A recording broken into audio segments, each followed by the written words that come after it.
আজকের প্রথম খবরটা হলো গোমাংসকে নিয়ে বরাকে গ্রেফতার 16 জন, জানালেন মুখ্যমন্ত্রী। গোমাংসের নিষেধাজ্ঞা নিয়ে বিতর্ক অসমে দীর্ঘকাল ধরে চলছে। ঈদের সময় এই বিতর্ক আবারও তীব্র হয়ে উঠেছে। মুখ্যমন্ত্রী ডক্টর হিমন্ত বিশ্ব শর্মা রবিবার ঘোষণা করেছেন যে ঈদের সময় অবৈধভাবে গবাদি পশু হত্যার জন্য অসমের 16 জনকে গ্রেফতার করা হয়েছে। তিনি উল্লেখ করেছেন যে রাজ্যের বিভিন্ন স্থান থেকে গরুর মাংস বাজেয়াপ্তর খবর এসেছে এবং বরাক উপত্যকার দুটি জেলা অর্থাৎ কাছাড়ের শিলচর ও লক্ষ্মীপুর এবং করিমগঞ্জের বদরপুর এবং বাঙ্গার 5টি অবৈধ কসাইখানা পাওয়া যায়। মুখ্যমন্ত্রী এক স্যান্ডেলে একটি পোস্টে লিখেছেন, যেখানে আমাদের সংবিধান ধর্মীয় স্বাধীনতার অধিকার নিশ্চিত করে, সেখানে এটি আইন শৃঙ্খলা এবং জনমতকেও সমানভাবে সমর্থন করে। এই ঈদুল আজহার সময় অসমের বিভিন্ন স্থানে অবৈধ গবাদি পশু জবাই এবং গরুর মাংস উদ্ধারের উদ্বেগজনক ঘটনার খবর এসেছে। তিনি আরও উল্লেখ করেছেন যে এখন পর্যন্ত মোট 16 জনকে গ্রেফতার করা হয়েছে, যার মধ্যে 9 জন কাছাড় থেকে এবং 7 জন করিমগঞ্জ থেকে। মুখ্যমন্ত্রী আরও জানিয়েছেন যে গরুর মাংস উদ্ধারের 5টি ঘটনার রিপোর্ট হয়েছে কটন বিশ্ববিদ্যালয়ের অর্থাৎ কামরূপ মেট্রোর কাছে ধুবড়ী হুজাই এবং করিমগঞ্জের বাগারগুল। মুখ্যমন্ত্রী জোর দিয়ে বলেছেন যে রাজ্য সরকার সাম্প্রদায়িক সম্প্রীতি বজায় রাখতে প্রতিশ্রুতিবদ্ধ, তবে আইন ও শৃঙ্খলা বা নিষ্ঠুরতার মূল্যেই নেই। তিনি সকলকে অনুরোধ করেছেন যে আইন লঙ্ঘনের বিরুদ্ধে কঠোর ব্যবস্থা নেওয়া হবে, বিশ্বাস বা পটভূমি নির্বিশেষে। উল্লেখ্য, রাজ্যে গরুর মাংস খাওয়া নিষিদ্ধ নয়, তবে 2021 সালের অসম গবাদি পশু সংরক্ষণ আইন হিন্দু, জৈন বা শিখ সংখ্যাগরিষ্ঠ এলাকায় এবং মন্দির বা সত্রের 5 কিলোমিটার ব্যাসার্ধের মধ্যে গরুর মাংস বিক্রয় নিষিদ্ধ করে।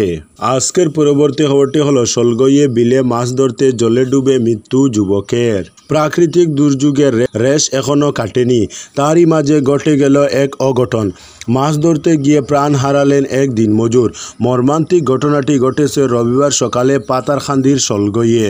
জানা গেছে বাজারিছড়া থানা অধীন শোলগই চা বাগানে এক শ্রমিক বন্যার নিমিত্ত জমা জলে মাছ ধরতে গিয়ে মর্মান্তিক মৃত্যু ঘটল। মৃত ব্যক্তির নাম চন্দন কেওয়াট, যার বয়স ছিল 40। তিনি শোলগই শিব মন্দির এলাকার পুরান পুকুরি লাইনের বাসিন্দা ছিলেন। এদিন সকালে চন্দন তার এক বন্ধুর সঙ্গে স্থানীয় সাধুকুটি বিলে মাছ ধরতে যান। দীর্ঘদিনের বর্ষণের ফলে বিলটিতে বিপজ্জনকভাবে জল জমেছিল। চন্দন সাঁতার জানতেন না। মাছ ধরার সময় হঠাৎই পা ফসকে গভীর জলে তলিয়ে যান তিনি। সঙ্গে থাকা বন্ধুর চিৎকারে স্থানীয়রা ছুটে এসে তাকে উদ্ধার করেন, তবে তার মৃতদেহ উদ্ধার করা হয়। খবর পেয়ে বাজারিছড়া থানার পুলিশ ঘটনাস্থলে পৌঁছে মৃতদেহ ময়নাতদন্তের জন্য করিমগঞ্জ জেলা সদর হাসপাতালে পাঠায়। চন্দন অবিবাহিত ছিলেন এবং জীবিকা নির্বাহের জন্য দৈনিক শ্রমে যুক্ত ছিলেন।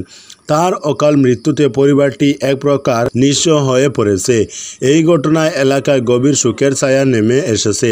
স্থানীয় বাসিন্দারা এই অসহায় পরিবারটির পাশে দাঁড়ানোর আহ্বান জানিয়েছেন।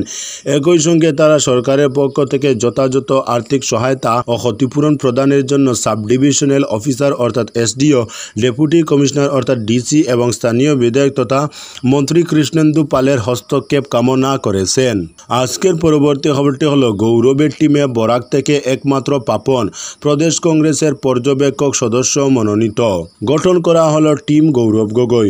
গৌরব গগৈয়ের সেই টিমে স্থান পেয়েছেন বরাক উপত্যকা থেকে একমাত্র প্রাক্তন যুব কংগ্রেসের সভাপতি পাপন দেব। শিলচর জেলা কংগ্রেসের টিকিট বাণিজ্য শিবির বিরোধী পাপন দেবের হঠাৎ করে এমন উত্থানে অনেকেই যেমন উৎসচিত উৎফুল্লিত, তেমনি অনেকে আবার উদ্বেগে। আর সেটাই স্বাভাবিক, কারণ 26 রাজ্যে বিধানসভা নির্বাচন, 8-9 মাসও বাকি নেই। এর আগে পাপন দেবের এই নিযুক্তি যে অত্যন্ত তাৎপর্যপূর্ণ।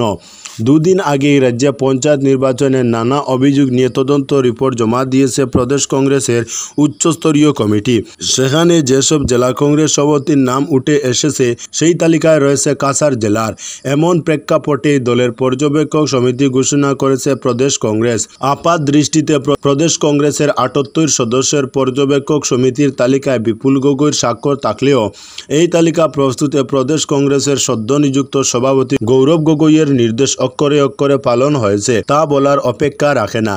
এই পর্যবেক্ষক সমিতি আসলে টিম গৌরব। উল্লেখ্য, বিগত দিনে শিলচর জেলা কংগ্রেসের সাংগঠনিক সাধারণ সম্পাদক পদের দায়িত্বে ছিলেন পাপন। এর আগে শিলচর লোকসভা যুব কংগ্রেসের সভাপতি সহ একাধিক পদে সুনামের সঙ্গে দায়িত্ব পালন করেছেন। এবার তাকে প্রদেশ কংগ্রেসের পর্যবেক্ষক সমিতির সদস্য মনোনীত হওয়ায় উষ্ণ অভিনন্দন জানিয়েছেন দলের কর্মকর্তা সহ অনুরাগীরা।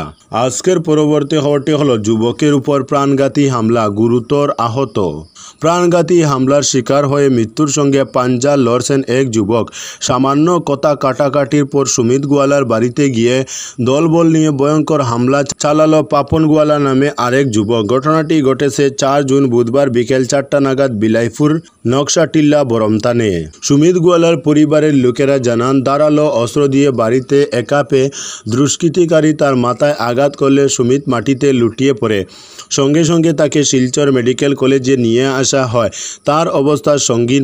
পরিবারের লোকেরা আরও জানান, দুয়ারবন থানায় পাপন সহ 8 জনের বিরুদ্ধে লিখিত অভিযোগ জানিয়েছেন, কিন্তু এখনও পর্যন্ত দুষ্কৃতিকারীকে পাকড়াও করতে পারেনি পুলিশ। এ নিয়ে জনমনে অসন্তোষ দেখা দিয়েছে। আজকের পরবর্তী খবরটি হলো হাইলাকান্দিতে এখনও 70 গ্রাম জলমগ্ন। হাইলাকান্দি জেলার 70টি গ্রামের 51,663 জন লোক এখনও বন্যাক্রান্ত রয়েছেন। আক্রান্তদের মধ্যে 16,608 জন পুরুষ, 17,816 জন মহিলা এবং বাকি 17,194টি শিশু রয়েছে। জেলায় রবিবার পর্যন্ত 60টি রিলিফ ক্যাম্প চালু রয়েছে এবং এতে 1,427 জন দুর্গত সরকারি আশ্রয় নিয়েছেন। এছাড়া রিলিফ ডিস্ট্রিবিউশন সেন্টারগুলিতে আরও 1,520 জন বন্যা দুর্গত এখনও রয়েছেন। জলমগ্ন এলাকায় এখনও 51,720টি গবাদি পশু বন্যাক্রান্ত রয়েছেন। এর মধ্যে গরু মহিষ 11,934টি, ছাগল 7,627টি এবং পোলট্রি রয়েছে 32,159টি। ত্রাণ হিসেবে রবিবার চাল 15 কুইন্টাল 36 কেজি, ডাল 3 কুইন্টাল 4 কেজি, লবণ 92 কেজি, ভোজ্য তেল 92 লিটার, শিশু খাদ্য 76 প্যাকেট বন্টন করা হয়েছে।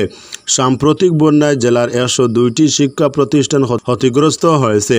এছাড়া পিএইচই বিভাগের 28টি পানীয় জল সরবরাহ প্রকল্প ক্ষতিগ্রস্ত হয়েছে। এদিকে বন্যাক্রান্ত এলাকাগুলিতে স্বাস্থ্য পরীক্ষা শিবির আয়োজন অব্যাহত রয়েছে। স্বাস্থ্য বিভাগের উদ্যোগে এ পর্যন্ত 20টি স্বাস্থ্য শিবির অনুষ্ঠিত হয়েছে। তো বন্ধুরা, আজকের জন্য এতটুকু। পরবর্তী কোনো নতুন ভিডিওতে দেখা হবে, তখন অবধি ধন্যবাদ।